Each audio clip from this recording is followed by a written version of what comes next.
Halo kan, salam Iwa Buncit. Buat kamu yang baru saja menggunakan filter samping karena sudah lama kebiasaan menggunakan top filter seperti box talang dan bingung gimana cara membersihkan filter samping, khususnya ketika sudah ganti air, filter mekanik sudah kotor dan lain sebagainya.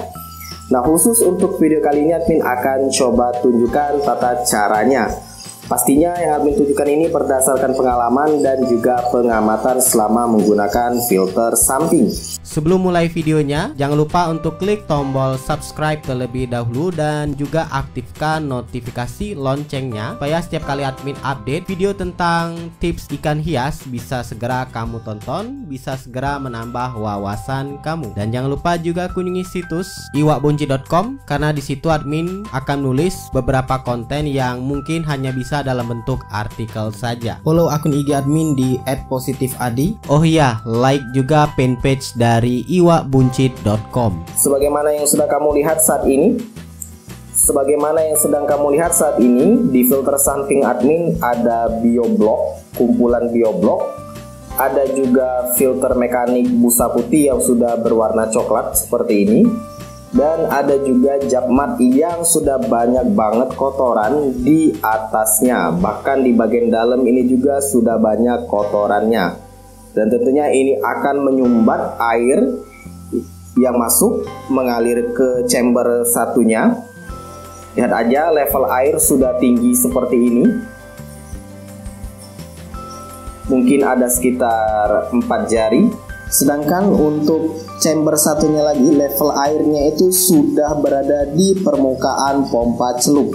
Jadi timpang banget antara chamber filter mekanik, chamber tempat media filter dengan chamber pompa celup. Ini mengindikasikan kalau harus dilakukan pembersihan. Nah, gimana caranya? Pertama-tama kamu matikan terlebih dahulu pompanya. Lihat ketika pompa dimatikan sudah nggak ada lagi jamur mushroomnya, sudah berhenti. Air di kedua chamber itu sama tingginya. Lihat, sama tinggi. Ini airnya. Nah, ini chamber satunya lagi jadi sama tinggi. Ini mengindikasikan sudah mampet filter mekaniknya. Kemudian kamu kuras air yang ada di dalam chamber ini. Ada dua cara. Bisa kamu kuras dari wadah utama dulu tempat ikannya. Jadi kamu buang airnya sampai level airnya itu di bawah garis ini, garis dari sekat filter samping, supaya air dari tempat utama ini nggak pindah ke dalam chamber media filter. Atau juga kamu bisa gunakan sifon atau pompa yang nggak kepake lagi, pompa celup. Langsung kamu ambil, kamu sedot airnya dari chamber ini. Jadi silakan gunakan mana yang menurut kamu lebih mudah. Tentunya di sini admin akan coba mengambil dulu, membuang air yang ada di wadah utama ini. Setelah airnya admin kuras di bawah pipa ini garisnya. Dan itu dia garis air di filter samping. Air sudah tidak masuk lagi ke filter samping dari wadah utama. Sekarang kamu lihat di bagian filter samping ini air tetap berada di atas. Dan ini sudah beda jauh levelnya, level tingginya. Nah, tugas kamu sekarang adalah memindahkan air yang ada di filter samping ini ke wadah utama dengan cara nyalakan pompanya saja.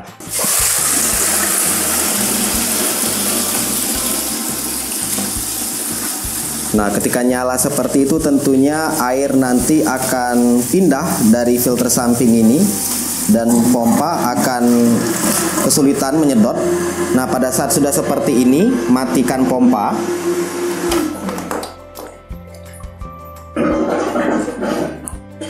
Nanti level airnya itu hanya sebatas media biologi.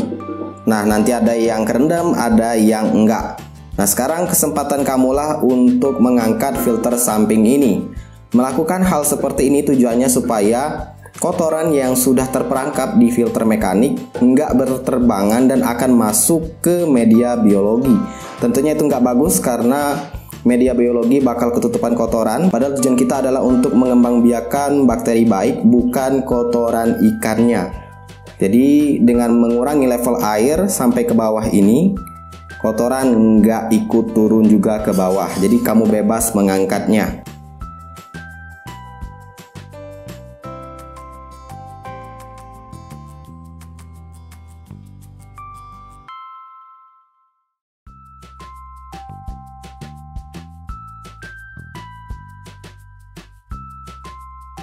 Lihat media biologi nampak nggak terlalu kotor, walau memang admin yakin ketika air yang ada kotorannya masuk ke filter mekanik disaring tetap ada kotoran yang super halus numpuk di media biologi. Tapi dengan mengurangi, membuang, memindahkan air di filter samping ke wadah utama baru mengangkat filter mekanik, itu lebih baik ketimbang kamu angkat filter mekaniknya dulu ketika air masih ada di dalam ini, yang membuat potensi untuk kotoran masuk ke celah atau ke media biologi kamu lebih besar. Nah, ini juga kamu bisa bersihkan kaca-kacanya ini karena pastinya ada kotoran di pinggiran kaca ini dengan menggunakan tisu atau kain basah. Ini dia filter mekaniknya sudah admin taruh di dalam baskom. Di bagian atas ini adalah filter mekanik yang busa putih.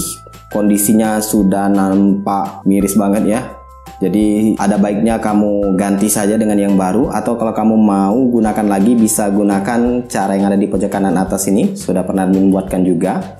Di sini admin akan coba menggantinya aja dengan yang baru. Dan ini adalah jab mat yang nantinya kita akan bersihkan dan gunakan kembali. Nah, kalau mau dibersihkan, digosok ya tentunya nggak bagus ya, bakal merusak serat dari jab mat yang terkadang keluar-keluar seperti ini. Maka dari itu, untuk mempermudah membersihkan jab mat ini, setidaknya ada dua cara. Yang pertama adalah bisa kamu semprot menggunakan air bertekanan, boleh dari keran atau menggunakan mesin kompresor. Yang kedua yang lebih simpel lagi adalah menggunakan air panas. Di sini admin sudah merebus air panas di dalam teko. Kamu tinggal panaskan lalu kamu tuangkan ke dalam ini filter mekanik. Jab matnya kamu tuangkan secara merata, jadi jangan hanya di satu titik.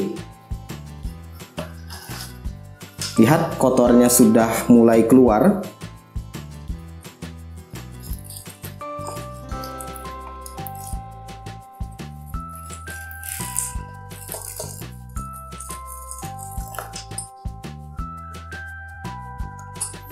Kalau dirasa kurang level airnya, kamu tambah lagi saja. Ketika air panasnya ini masih panas mendidih, kamu ambil batang kayu atau pipa atau benda panjang yang bisa kamu gunakan untuk menekan-nekan bagian yang kotor dari jab mat ini. Jab mat ketika direndam dengan air panas, dia akan jadi sedikit lebih lentur dan memudahkan kita untuk melepas kotoran kasar yang melekat pada jab mat ini. Lakukan sampai dirasa bersih. Kalau sudah, nantinya kamu biarkan agak sedikit mendingin, kemudian kamu angkat lalu bilas dengan air dingin. Jadi lakukan sampai benar-benar kamu anggap bersih. Ini juga kamu boleh balik-balik karena ya namanya kotoran ini kadang dia lengket lagi, mungkin ada di bagian bawah. Lakukan sampai bersih. Setelah admin coba rendam dengan air panas tadi, admin kucek-kucek, kemudian admin bilas, kemudian admin ulangi lagi, kemudian dibilas dengan air dingin, dikucek lagi, ditekan-tekan, dikuceknya bukan maksudnya dikucek-kucek seperti itu, tapi ditekan seperti ini. Dan ini dia hasilnya. Jadi jab mat ini sudah cukup bersih, walau kalau dibilang benar-benar bersih 100% ya nggak mungkin ya, karena pasti ada kotoran yang nyempil. Tapi dengan merendamnya dengan air panas, maka potensi untuk kotoran-kotoran halus itu nyempil di tengah-tengah itu lebih minim, karena dengan menggunakan air panas tersebut seratnya menjadi lembut dan kotoran yang lengket di seratnya ini bisa lepas lebih mudah. Namun ingat, jangan pernah menggunakan sabun, baik itu sabun cair, sabun bubuk untuk membersihkannya. Khawatirnya nanti residu atau sisa dari deterjen atau sabun tersebut akan masuk ke dalam tank utama. Jadi cukup menggunakan air panas saja, kemudian bilas menggunakan air dingin. Lebih bagus lagi kalau kamu punya air bertekanan, misal dari kompresor atau spray atau air bertekanan dari tenden, itu juga bagus. Sekarang admin akan langsung pasang ke dalam filter samping, dan di situ sudah ada filter busa putih. Admin akan taruh jab mat ini di atasnya. Filter jab mat sudah terpasang ke wadah filter samping. Sekarang bisa kamu isi airnya dan gunakan kembali. Ya, telah dia tata cara pembersihan filter jab mat sehingga bisa digunakan kembali. Buat kamu yang sudah pengalaman menggunakan filter jab mat ini, silahkan tuliskan di kolom komentar, berbagi pengalamannya. Ini based on pengalaman admin sendiri. Silahkan like, subscribe, dan bagikan channel ini ke teman-teman kamu. Dan jangan lupa kunjungi situs iwakbunci.com, karena admin akan update beberapa konten yang mungkin hanya bisa dalam bentuk artikel saja. Semoga bermanfaat dan see ya.